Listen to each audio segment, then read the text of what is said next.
Hello learners, welcome to Learn to Empower. In this video, we will try and understand the relationship between China and Taiwan.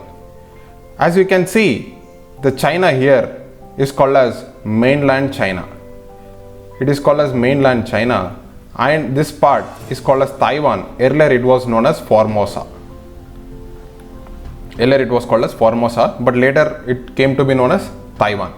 Okay, so the what we generally say China, it is this mainland China, but not the Taiwan. So in this video we'll try and understand what is the intricate relationship that China and Taiwan have. So in recent times there is a huge cry that China has been sending their air force towards the Taiwan Strait, and it has been detected by Taiwan's air defense system, and it was anonymous, but it was understood that it is the Chinese air force that is actually crossed the borders. So what is the main issue it creates? Because if you understand, if somebody or some nation sends their flights towards the other country and that country feels threatened, this is called as feeling of threatening. Okay, if something has been sent, it is called as feeling of threatening, and the relationship between China and Taiwan is not always good. Okay, so in that context also it is been understood whether China is going to take over Taiwan. So even the news are coming that the Taiwan is preparing for a war. We don't have to dwell into what kind of relationship they might be having or what kind of military power Taiwan has and who is supporting them. That is altogether a different story. But the point to be understood is that their relationship between China and Taiwan is really low now. And that can also be seen by the statement of defense minister as well as their president, actually given that the relationship between Taiwan and China is getting low every day. Okay, so in this context we'll understand the Taiwan's importance towards China, and we'll move in this video further and what is India's stand on this. So what is the importance of Taiwan? What we see, Taiwan is official name of the Republic of China. It is ROC. So if this is ROC, what is mainland China called? It is People's Republic of China. People's Republic of China. Okay, so and the important point is that Taiwan is not a member of the United Nations. Why? If you little bit go in history, till 1971, Taiwan hold the United Nations Security Council chair. We know that there are P5 countries which includes US, France, UK. So now we have mainland China, but earlier it was the Taiwan. In 1971 there was a resolution. In that resolution the countries have not recognized Taiwan as a country, rather they have recognized as a communist China, or we say the mainland China as the original China, or I would say the legitimate China. Okay, and one of the important point is Taiwan is the fifth largest economy in Asia. Now it is also the leader for in chip manufacture. If you have any laptops, I am sure that the chips that has been embedded were nothing but it came from China, or I would say either it is from China or it's from Taiwan, because they have developed a capacity so that they are excelled in this manufacturing process. And going background to the issue, the first and foremost point to be understood that China, that is the mainland China, is demanding, or rather I would say it is demanding to the entire world towards to follow the one China policy. What is this one China policy? Is very simple. As we have seen in the image, there is one mainland China and is Taiwan. So China says there is nothing like this. It is entirely a China. We means that the political division is entire China. We might have separated towards a physical, but the entire division is not it's not on the paper, or it is on the geographical but not on the paper. So it is entire one China. So countries has to recognize as one China. There is the existence of only one China. The point to be understood is that we have to go back to the 1949 when the communist revolution happened in China. In this communist revolution, the Mao Zedong actually led the communist movement.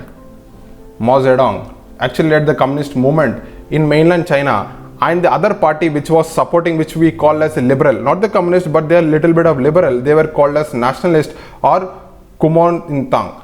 Okay, these people were forced to shift towards the island that is Formosa. Now it is Taiwan.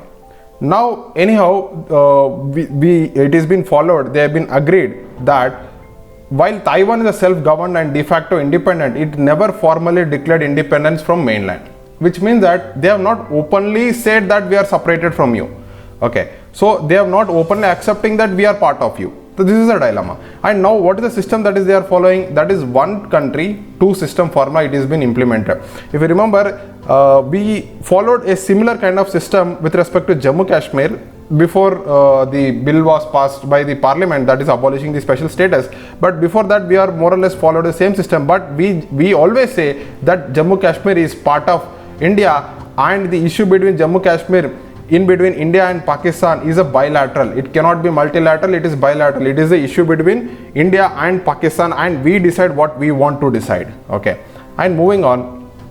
So we need to understand what is this one China policy. As we have seen that People's Republic of China and Republic of China, there is no difference. The mainland China says People's Republic of China is a legitimate China, and it becomes a basis for Sino-US relations. The US dealing with the China, the mainland China, following this relation, but with caveats. Okay, there is some kind of caveats because there is some act passed by US Congress supporting Taiwan, that in case of any threat that you face from any other country, we will be there. So I'll discuss further in this video. Next, moving on, this principle of one China policy was adopted towards 1992 resolution, which happened between the mainland China and Taiwan.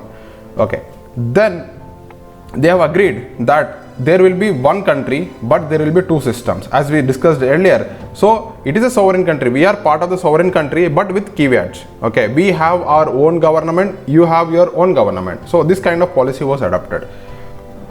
Next, so the point with respect to the USA, it is a little bit you should understand the depth of what is happening, and with respect to China and with respect to Taiwan.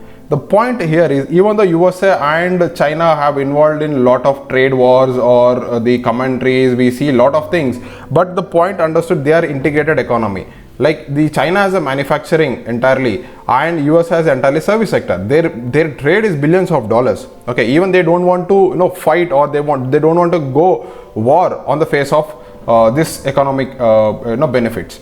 Now we should understand that the mainland China actually passed one act that is called the Anti-Succession Law in 2005, which means that it said that any country that tries to separate Taiwan from the mainland China, we will not follow any peaceful method. We're definitely going to adopt a non-peaceful means, which means what? I'll go with war, or I'll use nuclear power, I'll use whatever the means, because non-violence means it can be anything, right? But before this one, in late 1979 itself, US Congress has passed one law, that is USA as a part, Taiwan's Relationship Act, okay, or Taiwan's Relations Act. In this act, they have mentioned that if any country is threatening Taiwan, that we will assist you, okay, we will assist the Taiwan. So that is one. But what are the main China's concern here? Okay, China's concern is that US's strategic and defense support to Taiwan. This is actually, see, this is China and this is Taiwan, and you are just below the mainland, and if there is a US ships stranded here, and they are part of the exclusive economic zone of China, and obviously China is going to get apprehension because of its strategic presence. Second, the presence of US forces in neighboring waters, we have seen, especially in South China Sea, which is the most disputed region in the world. And China claims this entire South China Sea through something called as 9-dash line. Okay, we need to dwell, we'll make a separate video out of this 9-dash line, but this is very interesting. Now, and moreover, this one China policy has been getting challenged from time to time. We should understand this cannot be challenged because one's country has to be accepted it, but this is not the case. It has been challenged from time to time. Okay, so apart from all this, we should also understand what is India's stand on this. So what is India's stand? Since 1949, India said we are going to follow one China policy. There is no doubt that we will not be following one China policy, but India has asked that if we are following one China policy, you should also follow one India policy. If you've seen, when the special status for Kashmir was removed, the China supported Pakistan in the world media that the oppression for the Muslims, the oppression for the minorities in Kashmir. So that is the case. But even though we don't have any diplomatic relationship between Taiwan and India, but it was not official diplomatic relations, but we maintain our diplomacy towards the representatives offices in each other country. Even though Taiwan is very useful for us, but we should go according to the geostrategic and geopolitical issues that has been taking shape in recent times. And if you remember, China is been emerging as a world leader. If you deny the fact, then we are living in ignorance. Okay, China is been emerging as a world leader, and the remaining countries are aware of this, and they are forming different groups. If you might have seen, that is Quad, where India is also part. The recent AUKUS, UK, US. Okay, so these were the part of this, and this is what, this is mainly to follow rule based order. They are saying, they are demanding the rule based order. Okay, what is the rule based order? International diplomacy, that everything has to be done in one proper manner rather than haphazard manners. Okay, you develop but with proper things. This is the utmost analysis that we can give with respect to China and Taiwan. In coming videos, we'll understand and try and understand the other analysis with respect to other aspects of our syllabus. Till then, take care. Thank you.